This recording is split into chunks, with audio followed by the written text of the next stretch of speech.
O teto de gastos, incluído na Constituição em dezembro de 2016, foi criado para limitar os gastos da União e, assim, ser uma ferramenta de disciplina nos gastos públicos.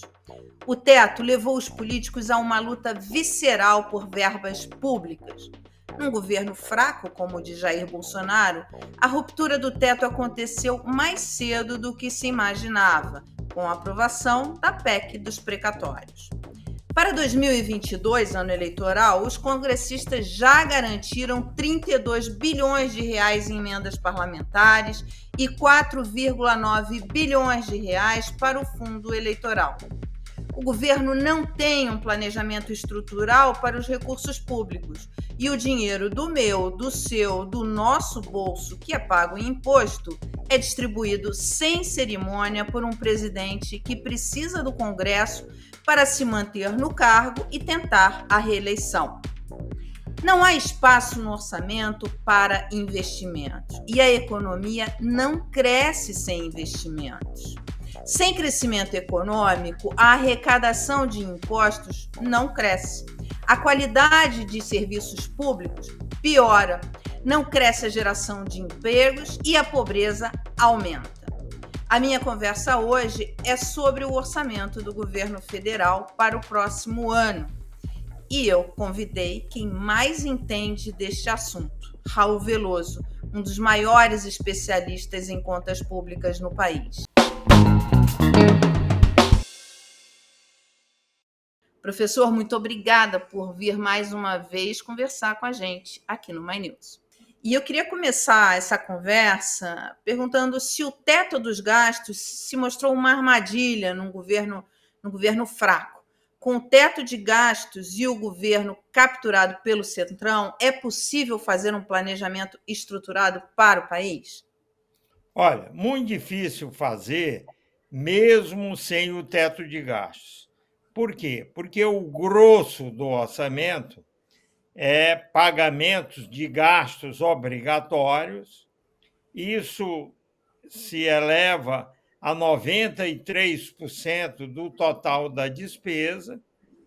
E quando você tem 93% da despesa na forma de gasto obrigatório, que não tem como escapar no curto prazo de fazer, quando fizeram o teto de gasto, eles meio que fingiram que não estavam vendo isso, porque o que o teto faz é dizer o seguinte: o gasto total vai crescer apenas pela inflação. Só que os 93% normalmente crescem acima da inflação. Então, na verdade, foi vendida uma certa mentira. Por quê? Porque o que teria de acabar acontecendo é toda a descarga do ajuste via teto se faria sobre o gasto que não é obrigatório, que é o gasto discricionário, que corresponde a apenas 7% do total. Aí não tem como conciliar com os 93% crescendo normalmente mais do que a inflação. E Tá? Toda esses a carga ficou muito 93%, grande. esses 93% eles se referem a gastos com previdência, funcionalismo. O que são esses gastos? Quer dizer, Olha, o não são grosso, investimentos. Nesses 93% não tem investimentos, ou tem? não.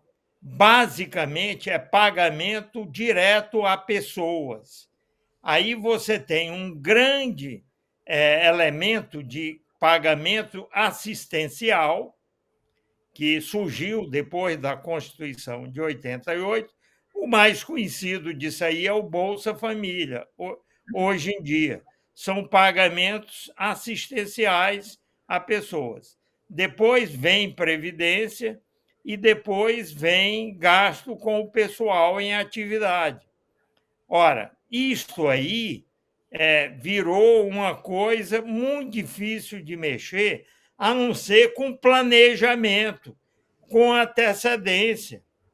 Você teria, antes de fazer o teto, ter preparado um conjunto de mudanças, reformas que afetassem aquele tipo de gasto, de tal forma que, na hora que você quisesse implementar um teto, o terreno já estaria preparado para absorvê-lo sem precisar praticamente zerar os investimentos, que é o que acaba ocorrendo, sem preparar, sem planejamento, sem discussão com a sociedade, você acaba transferindo uma sobrecarga para o orçamento discricionário, que é apenas 7% do total. E aí mata o teto de saída, porque, na prática, ele se esgota em pouco tempo e você caminha realmente. Se antes nós já caminhávamos para zerar os investimentos sem o teto, porque o peso dos gastos com pagamento a pessoas, tipo uma grande folha de pagamento, a sobrecarga fazia com que os investimentos tivessem de abrir espaço para que aquele gasto se materializasse. E depois vem as pressões novas, como, por exemplo, os precatórios, que saíram de 25 bi por ano para mais de 80 num ano só. Quer dizer, você tem a folha de pagamento antiga e, em cima dela, os gastos novos, também impossíveis de conter, como os precatórios e, por último, a própria ampliação do Bolsa Família, que é R$ 400 agora. Tudo isso complica o quadro. O presidente Bolsonaro ele criou uma revolta dos servidores federais com o anúncio do aumento apenas para o pessoal da segurança. Como é que lida com essa situação? Quer dizer, a gente entra 2022 com uma revolta no funcionalismo público. Isso é mais uma pressão. Como é que se resolve esse conflito? Tinha de ter resolvido antes, conforme eu expliquei. Tem de planejar. Você não pode gerir uma gigantesca folha de pagamento de todo tipo de salário, benefício, etc., sem programar o que é que você vai fazer nos próximos anos. Ou seja, ele tinha de ter pensado nessa história de reajuste salarial de determinadas categorias bem antes, já tendo o caminho que iria acomodar o gasto adicional. Mas tudo foi improvisado, como sempre. É improvisado, aí não tem como resolver. Ele pode dar para pode acomodar um pouco mais de gasto, cortando ainda mais os investimentos, que a última indicação é que os investimentos iriam cair de 200 bilhões por ano há pouco tempo, agora para 40. Aí você quer dar alguma coisa dos 40, você dá, mas e a fila que vem depois? O que é que você faz com ela? Como você explica para as outras categorias que uma recebeu e as demais não? Tinha de ter programado, planejado e estudado, tinha de ter uma estratégia de enfrentamento desse tipo de pressão que era óbvia que viria por várias razões, até porque, por incrível que pareça, os salários vinham sendo contidos. Ainda que a conta fosse muito alta, eles vinham sendo contidos. E uma hora alguém ia dizer: caramba, por que eu estou pagando essa conta sozinho? Tem de arrumar um planejamento para ver quem vai dividir o ônus desse tipo de medida. Professor, você acha que corre o risco da gente começar, então, 2022 com essa revolta do funcionalismo público e parando com paralisação ali em áreas chaves do governo? Eu acho que esse risco existe, porque fazendo mais ou menos o que já foi anunciado. As pessoas que estavam com cargos muito importantes na Receita Federal vieram um dia e disseram: olha, eu abro mão do meu cargo comissionado, vou ficar quietinho lá na minha mesa e ninguém vai cuidar mais da arrecadação. Esse tipo de ameaça pode vir, ninguém é obrigado a receber a comissão daquele cargo. Então, no limite, o instrumento de pressão é esse.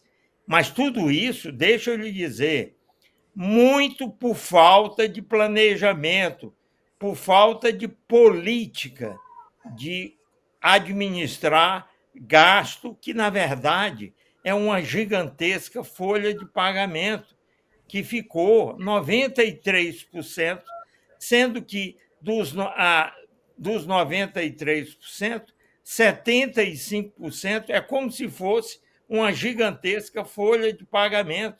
Como é que você pode administrar uma folha de pagamento que é 75% do gigantesco gasto da União sem ter uma política para geri-la, sem ter uma política para saber como conversar com as partes interessadas e estruturar uma política que faça sentido? Ou então tem alguma coisa errada, vamos dizer, nós poderíamos, deveríamos estar gastando mais e não fazendo esse controle, porque tem pessoas que pensam assim, mas mesmo que a gente pudesse gastar mais, teria de ser dentro de um planejamento. É que no Brasil, infelizmente, acabou esse negócio que lá atrás a gente chamava de planejamento, que é simplesmente você ter uma estratégia de como gerir um orçamento gigantesco como o orçamento da União. Você não tem, você tem assim divagações em torno do assunto.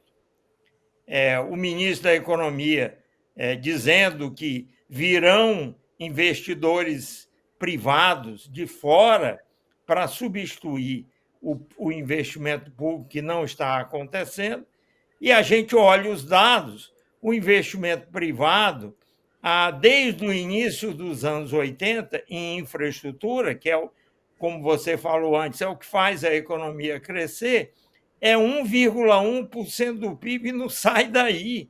Como que vem esse dinheiro? Os caras não vão vir para perder dinheiro, né? Professor, há economistas, por exemplo, economistas renomados, como André Lara Rezende, que defendem a nova teoria monetária, em que a emissão de moeda para investimentos como infraestrutura, como saneamento, como você bem colocou, não geraria inflação e pode ser um catalisador importante para o crescimento econômico. O que o senhor acha dessa teoria?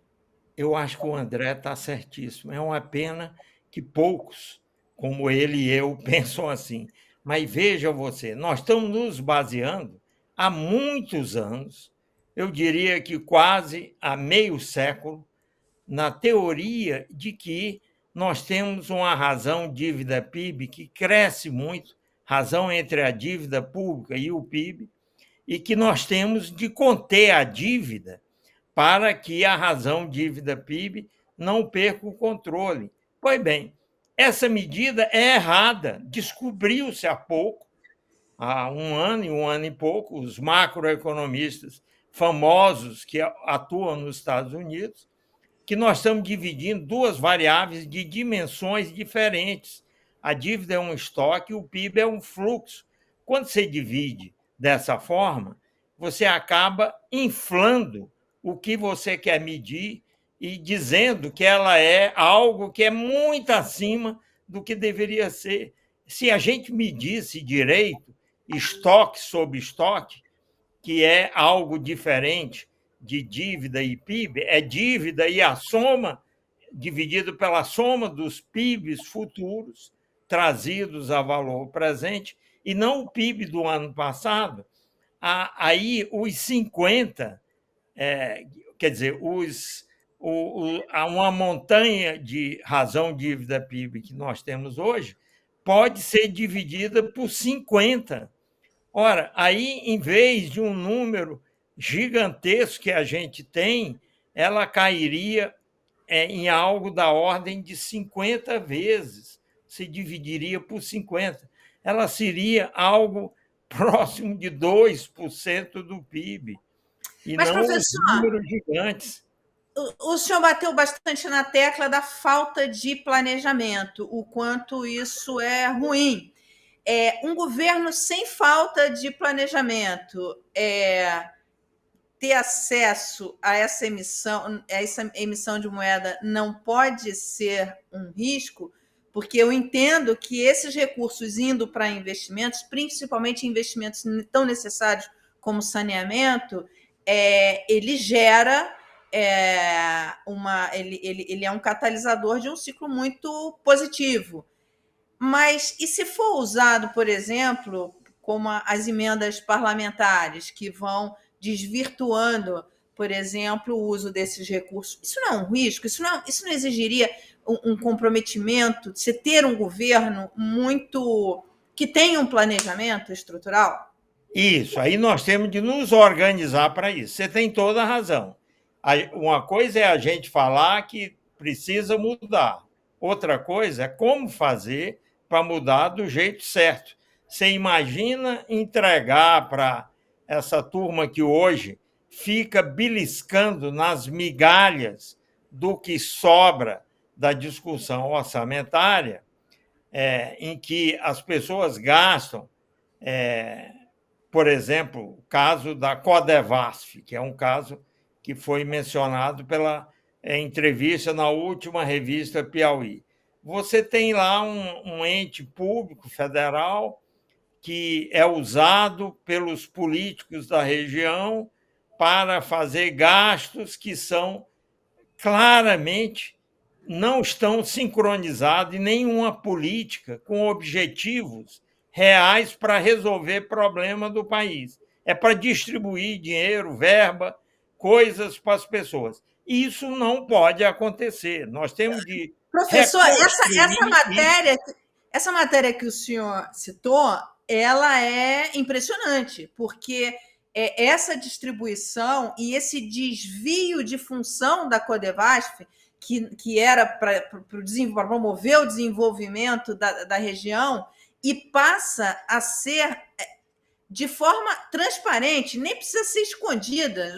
Os políticos recebendo e em troca ali de favores políticos, ela é gritante da falta de planejamento, de rigor no uso do dinheiro público. E é grave isso para um país que necessita, que está tanto tempo sem crescer e que necessita desses investimentos. Pois é, aí veja o que acontece. Como nós temos, na verdade, um orçamento que ele é gigantesco, como uma folha de pagamento, e tem um pequeno pedaço que eu chamo de orçamento de migalha, que é o orçamento discricionário. Os políticos que se acostumaram nos últimos não sei quantos anos a olhar essas migalhas e dizer assim, já que é migalha, vão distribuir só pela função que aquele órgão tem. Se é um órgão que cuida da seca, vão dar equipamentos agrícolas para aquele órgão que ele vai eventualmente direcionar isso para alguém que pode ou não aproveitar. Mas com isso sai uma migalha dentro do que eu chamo orçamento de migalha, que é entregue a alguém e como ninguém esperava que ali fosse resolver problema nenhum, aquilo passa meio sem se perceber, a não ser pela cobrança que eventualmente a mídia faça. Entende? Esse mundo não pode mais continuar assim. Nós temos de chegar um dia e dizer: a partir de hoje, nós vamos voltar, porque nós já fizemos isso, e eu, em particular, vivi essa experiência nos anos 70. A gente tinha um plano com objetivos, com metas, com dinheiro para gastar. Dinheiro não era o problema. E tinha caminhos para chegar onde o país precisava. Agora que a gente poderia recuperar finalmente o dinheiro para dar sustentação aos planos, a gente tem de reorganizar essa confusão que existe hoje proibindo, acabando com a distribuição das migalhas, porque, a rigor, é migalha que é distribuída, em comparação com os totais que poderiam estar sendo gastos no Brasil pela dimensão do nosso orçamento. Aí nós teríamos de nos reorganizar para fazer as coisas direito, com planos, com metas, com gestão do topo do governo. Nós não temos nem Ministério do Planejamento mais. Imagina isso. Eu vivi em Ministério do Planejamento boa parte da minha vida funcional atuando numa instituição que tinha todos os instrumentos para fazer isso direito. Nós temos de recriar isso e é como se a gente voltasse à estaca zero do início dos anos 60 ou 70. E aí recomeçar, simplesmente porque, graças a Deus, nós teríamos descoberto que nós podemos gastar mais sem causar inflação. E aí, partindo disso, vamos trabalhar direito. Em vez de teto de gastos, nós devíamos fazer teto de endividamento, como os Estados Unidos fazem, em que você revê de tempos em tempos se aquela dívida que vai financiar investimentos, quando eu digo dívida e emissão de moeda, é a mesma coisa. Vai financiar os gastos, e a gente estuda antes, tudo planejando. Podemos gastar tanto com emissão de moeda e dívida? Se podemos, para que nós vamos fazer isso? É assim que teria de ser. É começar da estaca zero. Não é um presidente como o nosso atual, que perdeu completamente a sustentação, essa é a minha sensação, e de muita gente, que agora precisa trocar migalhas que ele tira do orçamento, entrega para políticos que não estão ligados na questão de planejar e fazer o que o país precisa, e troca apoio para não ser mandado embora por migalhas que o político depois distribui e ninguém quer saber nem para onde vai. O órgão, no caso a Codevasf, é simplesmente porque é o veículo que vai permitir um certo dinheiro desse orçamento de migalhas ser gasto, beneficiar alguém, depois você nem sabe o fim que aquele equipamento que foi adquirido pelo órgão com o dinheiro que a União acabou, como é migalha, dá para dar. É uma autorização de desembolso. O orçamento não é impositivo. O presidente da República pode dizer, dá tanto para fulano, dinheiro para gastar, mas é migalha em termos do total. E depois ninguém quer nem saber para onde foi. É claro, acaba beneficiando quem está em busca de uma eleição e precisa de comprar votos. Professor, sabe-se que o gasto com pessoal representa cerca de 20% do orçamento da União. A idade média dos servidores públicos está próxima a 50 anos. Com a ausência de novos concursos, o número de servidores ativos vem diminuindo por conta das aposentadorias. Além disso, não houve aumento salarial nos últimos 3 anos. Com tudo isso, o gasto nominal com a folha de servidores ativos deve ter diminuído. Até quando isso pode ser mantido? O ministro da Economia ele tem os servidores públicos como vampiros, né? Mas a verdade é que você tem servidores públicos e servidores públicos, e você precisa de bons servidores públicos para fazer a máquina funcionar corretamente. Isso. Agora, é que ele está tendo a visão míope de quem não olha o conjunto do que eu chamo a grande folha de pagamento. Esse pedaço que você falou é um pedaço relativamente pequeno comparado com a grande folha.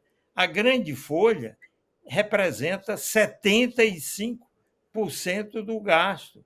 É só pagamento à pessoa. Claro, daí tem desde aposentado do INSS, aposentado dos regimes próprios de previdência, tem o Bolsa Família, tem o programa que existe aí para idoso, pobre e deficiente físico.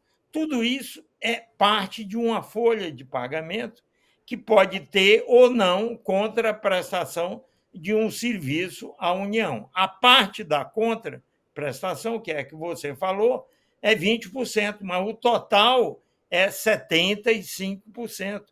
Esse é o drama. Nesse tipo de orçamento, você não consegue mexer. Por quê? Porque, primeiro, você não pode mandar embora. Muitas vezes são pessoas que são beneficiários ou de aposentadoria ou de algum programa de assistência. E, segundo, tem a própria estabilidade no emprego. Então, você tem que parar para pensar um dia o que é que eu vou fazer com esse grande abacaxi que quem está hoje no poder herdou, uma folha de pagamento que é 75% do total, ainda que em parte seja benefício e em parte só seja prestação de serviço, é algo que você tem de administrar. Aí vem a solução, por exemplo, que eu venho pregando aí o tempo todo, que tem de ser colocado em prática para o equacionamento da previdência dos servidores públicos, criando fundos que vão acumular ativos e fazendo reformas, que pelo menos essa foi feita, mas até hoje os estados e municípios, que são os que mais penam com isso, conseguiram aprovar a reforma do final de 2019. Então, tem muita coisa para fazer no sentido de abrir espaço para investir dentro do setor público.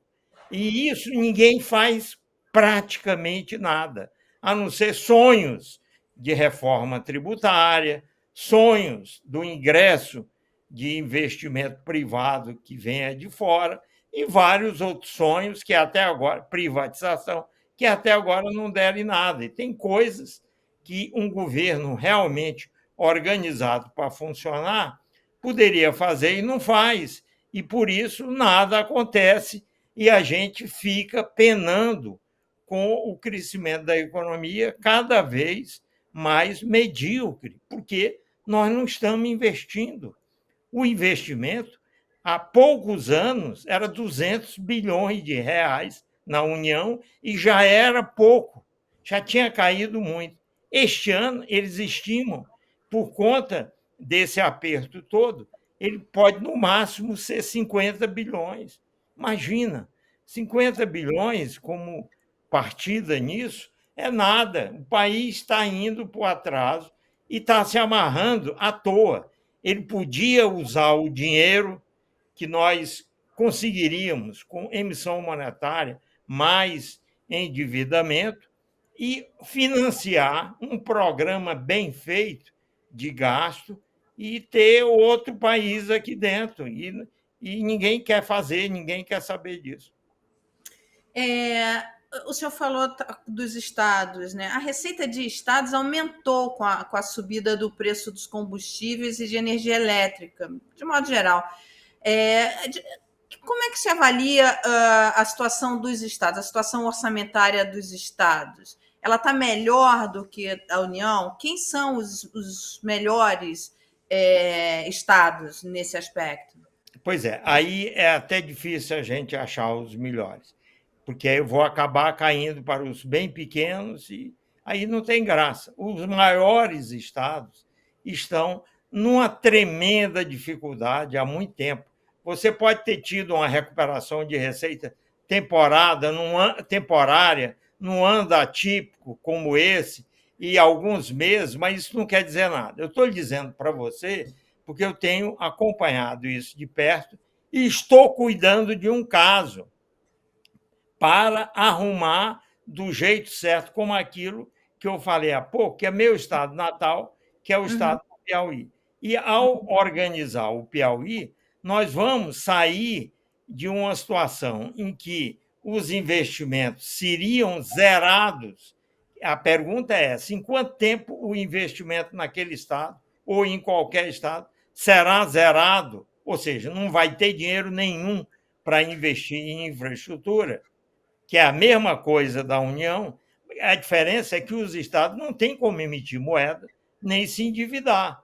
Então, eu tenho de arranjar o dinheiro tomando providência. E a única maneira de abrir espaço para investir é arrumando a previdência dos servidores, que é o que eu estou sugerindo e acompanhando o que está sendo feito no Piauí. Em vez de zerar o investimento em mais 3 anos, nós vamos, este ano, no ano que vem, investir o máximo que o Piauí já investiu, R$ 1 bilhão por ano, porque está sendo feito o trabalho de reorganização, reestruturação da Previdência, que nós teríamos de fazer em todos os estados e nos principais municípios.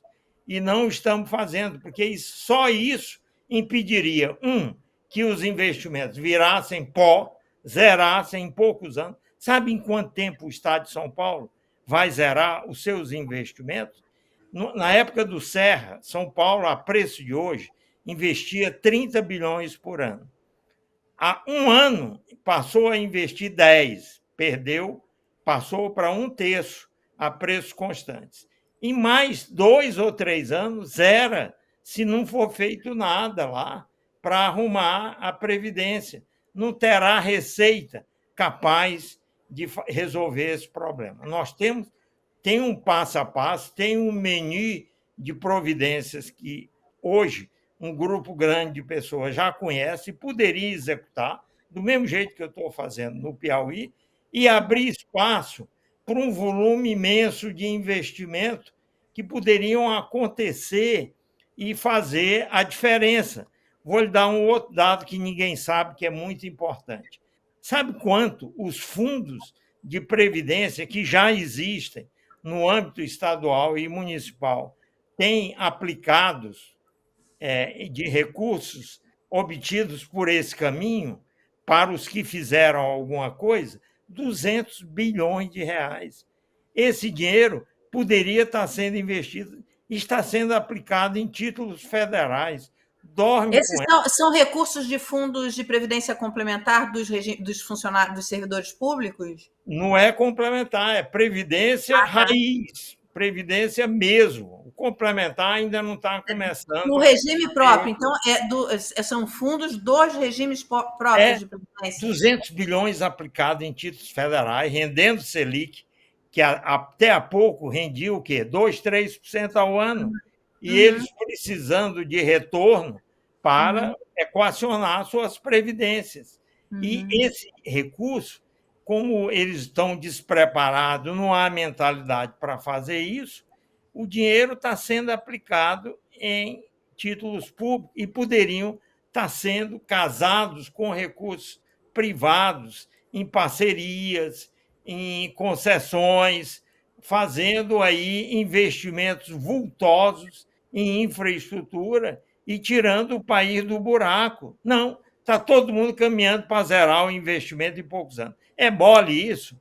Esses recursos são de fundos, dos fundos de aposentadoria de servidores federais, estaduais, de quais estados ou todos os estados? Não, só estaduais e municipais, mais estaduais, também municipais. Só daí, porque os caras não sabem o que fazer com o dinheiro. Na dúvida, aplica em títulos federais. É mole. É como você falou, né? A falta de planejamento, de estrutura. Você é reconhecidamente pela esquerda, pela direita, pelo centro, no Brasil, fora do Brasil, como um dos os grandes nomes em contas públicas no Brasil. O ministro da Economia já chamou você para uma conversa? Alguém no Ministério da Economia chamou você para uma conversa para avaliar esse grande problema que é o orçamento, a que chegou o orçamento federal neste momento, quer dizer, nessa virada para 2022? Esse é um problema que já vem lá de trás, mas que está se agravando e vai estourar, começa a estourar agora em 2022. A revolta dos funcionalismo dos servidores públicos é só uma ponta desse problema, né? Eu vou lhe contar, vou lhe dar agora a condição de ser a primeira a ouvir e a primeira a veicular no seu programa. É óbvio que, como eu tenho idade próxima da do ministro, e a gente convive, somente na época em que eu era estudante, ele também, você não tinha muitos brasileiros saindo para universidades de peso nos Estados Unidos para fazer o doutorado. Ele foi, Uhum. eu fui, só que ele foi para Chicago e eu fui para Yale. Mas a gente, quando voltava, se encontrava aqui nos debates, nas escolas, enfim, nas ocasiões em que essa elite de economistas, eu estou me incluindo aí, desculpe aí a falta de modéstia, Não, mas fica à vontade, professor, eu todo mundo digo reconhece isso. que foram para os Estados Unidos e fizeram o doutorado em uma universidade de primeira linha. Pois bem, a gente se encontrou, todo mundo se conhece dessa geração, de uma maneira ou de outra, já trabalhou juntos. Eu passei minha vida depois, eu fui o único que fez isso, dentro do governo. Exerci várias funções, ajudei no plano real, aí eu já estava fora, é só perguntar ao Edmar Baixa como eu ajudei. Quem criou a Previdência Complementar foi para os servidores, foi o Fernando Henrique, a partir de uma sugestão minha, é só perguntar a ele. Enfim, dei lá minhas contribuições.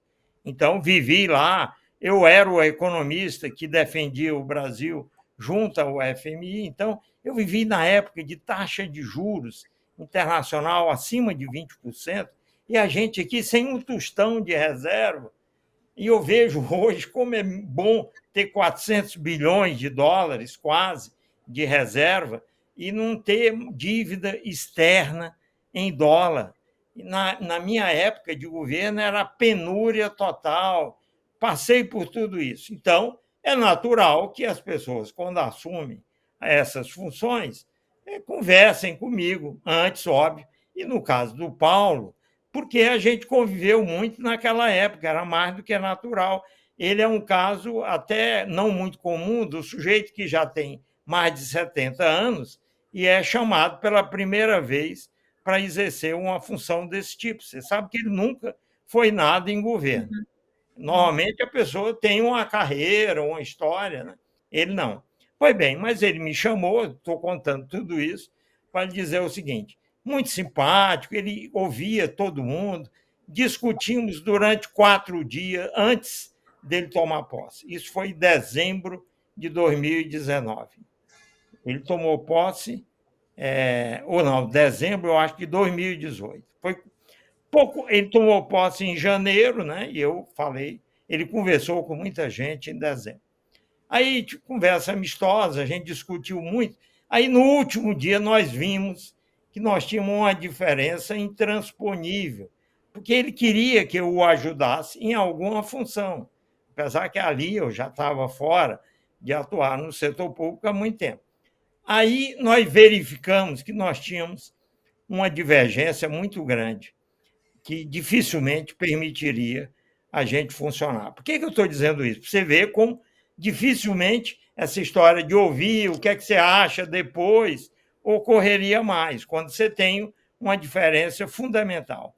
Ele não quer investimento público, ou melhor, ele não queria investimento público. E, olha, o investimento público, dos anos 80 para cá, caiu uma coisa da ordem de 5 a 7% do PIB. Foi muito mais. Não tem como não viver com investimento público, porque não há rentabilidade suficiente para atrair capital privado para todo e qualquer investimento em infraestrutura. Então, você precisa ter. Essa queda, para ele, não teria nenhum problema, ainda que o investimento privado tivesse ficado constante em termos de percentagem do PIB. O público desabou de 5 a 7 vezes em percentagem do PIB, e ele expressou a posição de que ele não quer investimento público. Com ele, investimento público não entra no seu programa de ação, não entraria no seu programa de governo. Esse foi o primeiro Professor, ponto da nossa grande divergência. professor, só uma pergunta antes do senhor continuar. É possível atrair investimento privado sem nenhum. Quer dizer, o ministro ele disse que não admite investimento público. É Isso. possível atrair investimento privado sem nenhum investimento público? Olha, é muito difícil, porque tem muitas atividades requerem investimentos complementares que não têm a rentabilidade mínima que o privado exige. Aí não tem jeito, é complementar, não é substituto, é complementar. Então, para ter um, tem de ter o outro. O que acaba acontecendo? Você não tem dinheiro público para investir, o investimento cai, como vem caindo absurdamente. Eu tenho um gráfico que mostra isso, é muito eloquente. É uma curva que faz isso, cai, né? E a outra é uma reta, que é o investimento privado. Pois bem, isto aí é algo que, vamos dizer assim, não tem como fazer o privado subir se não houver um mínimo de recuperação do investimento público, se eles são complementares. Eles não são substitutos. Claro, de vez em quando podem ser substitutos, mas em geral não. Então, você precisa ter os dois. Essa é a resposta direta à sua pergunta. Agora, se eu tenho um viés ideológico anti-investimento público, porque eu sou contra o que se fez em matéria de investimento público, de fato, aqui e ali você tem elefantes brancos e tal, mas isso não quer dizer que todo investimento público vai virar elefante branco. Né? Eu vivi no governo executando investimento público, na minha época, no início da minha carreira. Esse é um ponto. O segundo ponto que eu percebi é que o ministro tem muita dificuldade de aceitar funcionário público. Ou seja, ele é contra o investimento público e o funcionário público. Aí eu vi que não dava certo, porque, primeiro, eu fui funcionário público a vida inteira. Então, é muito difícil a gente ter sido algo a vida inteira e ser contra você. Por que eu não saí? Por que eu achava que eu tinha uma missão e procurei desempenhar essa missão? Eu não posso dizer que todo funcionário público é ruim. É claro que existem funcionários relapsos, a política de pessoal, a gestão de pessoal do Brasil não é a melhor que existe, mas eu fico pensando se dá para viver sem os funcionários públicos ocupando algum espaço na máquina pública. Para mim é uma impossibilidade. Aí eu vi que eu não teria nada a orientar, a sugerir, a fazer, a não ser aquilo que eu já faço na mídia, nos lugares, das pessoas que querem me ouvir. Mas nós tínhamos essa grande divergência. E outro dia eu ouvi o ministro, não, funcionário público, você se lembra que deu uma confusão, teve até uma ação, não sei de que sindicato, contra ele. Mas sobre investimento público, tem o último programa, eu acho que é o último, da Band, no domingo, eu acho, à noite, chama-se, não é Roda Viva, é Canal Livre. Uhum. Ele fala, foi com ele fala com toda a clareza que ele é anti-investimento público. É só ouvir o programa, quer dizer, não faz muito tempo, e isso não dá para engolir. Eu não consigo ver. Bem, professor, quer dizer, o senhor é o exemplo vivo, prático, real, de que o Brasil conta com excelentes servidores públicos, né? Quer dizer, esse estereótipo de servidor público você até tem gente nomeado, políticos usados, mas o Brasil conta com servidores públicos, eu conheço vários, enfim, de altíssimo calibre e que contribuem muito para o desenvolvimento do país. Agora, diante disso, a gente imagina que 2023, quer dizer, 2022 vai ser um ano eleitoral, com um presidente que gasta sem cerimônia e não está preocupado com a continuação dos projetos e dos programas, por exemplo, os programas assistenciais. O interesse é que ele dure o período eleitoral, depois ver, dar um jeito em como é que fica. Bem, o que o senhor prevê para 2023?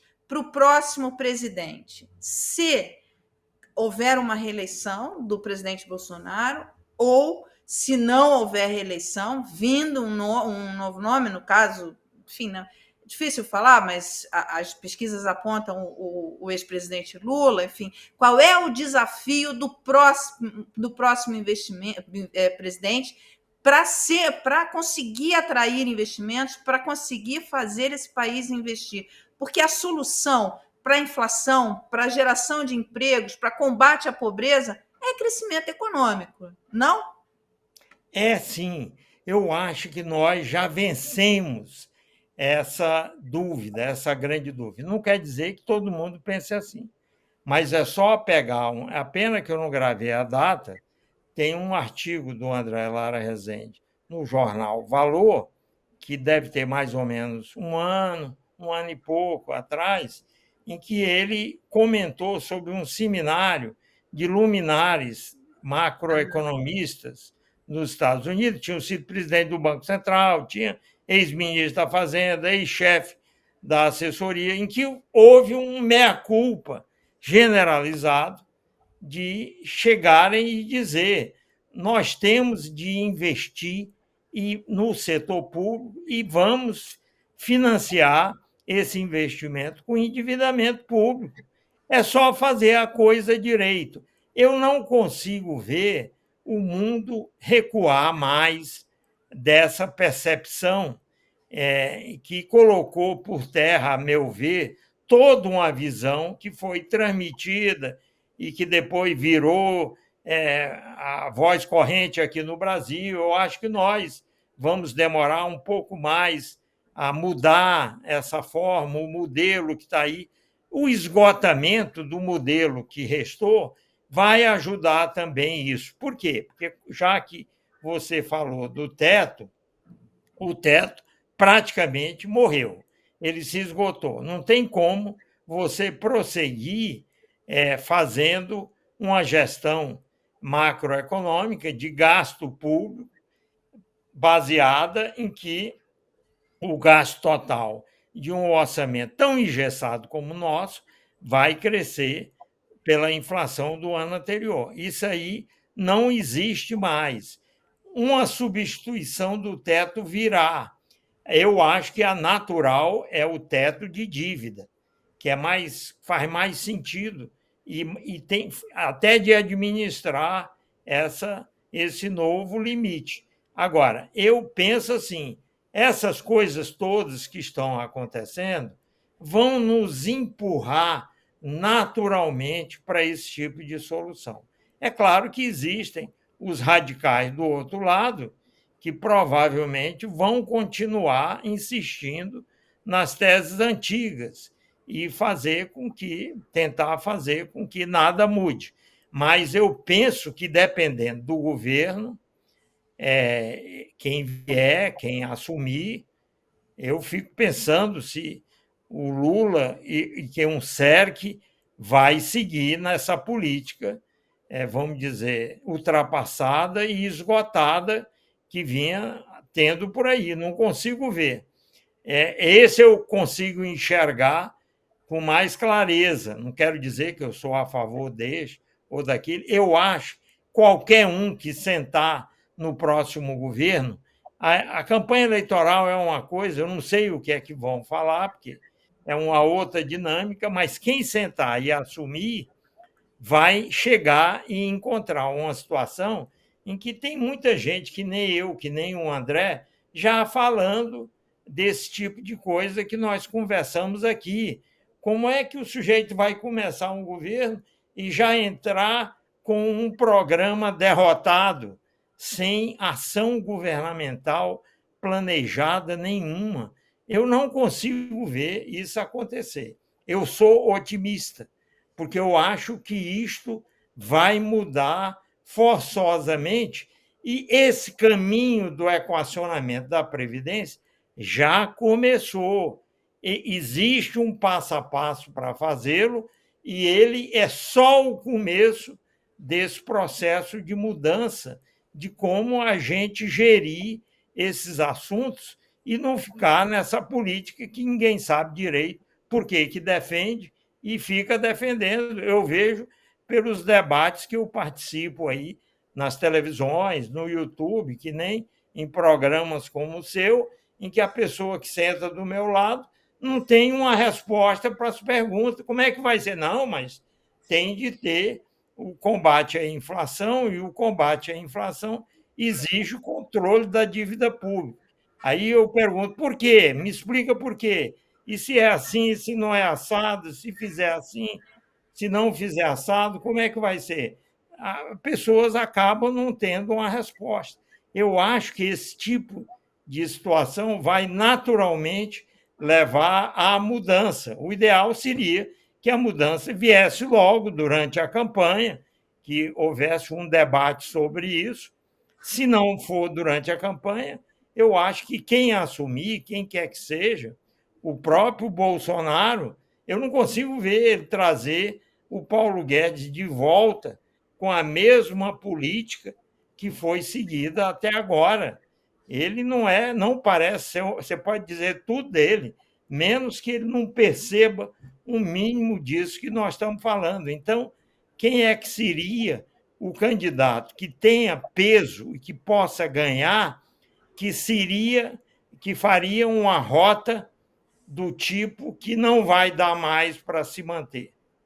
Não sei.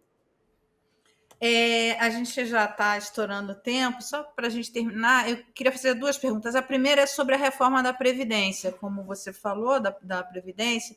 Essa reforma, as reformas que tivemos, ela atingiu o objetivo esperado ou novas reformas virão?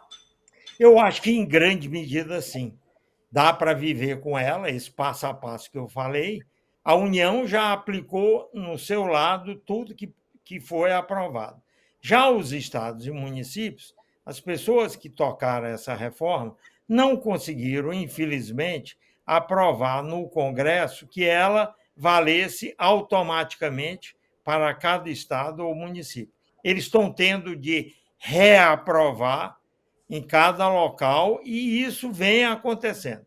No Piauí, o governador Wellington Dias aprovou de ponta a ponta aquilo que está na reforma mãe, digamos assim. Esse é um lado. A outra coisa é pura e simplesmente criar fundos onde você vai colocar ativos, e esses ativos vão viabilizar a capitalização das várias linhas previdenciárias, e, no final, nós vamos ter esse efeito que já está ocorrendo no Piauí.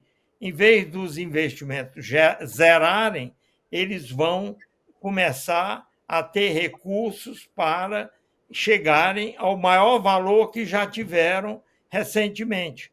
Então, eu acho que esse lado, hoje, é mais uma questão de gestão e de os governantes acreditarem do que você realmente saber o que tem de fazer. Não precisa mais reforma num primeiro momento. Tem muito para fazer sem nova reforma de regras. Professor, para a gente encerrar, 2021, quer dizer, a gente está vindo de anos de muita dificuldade, a pandemia agravou dificuldades que já existiam e foram agravadas com a pandemia, uma trajetória de pobreza.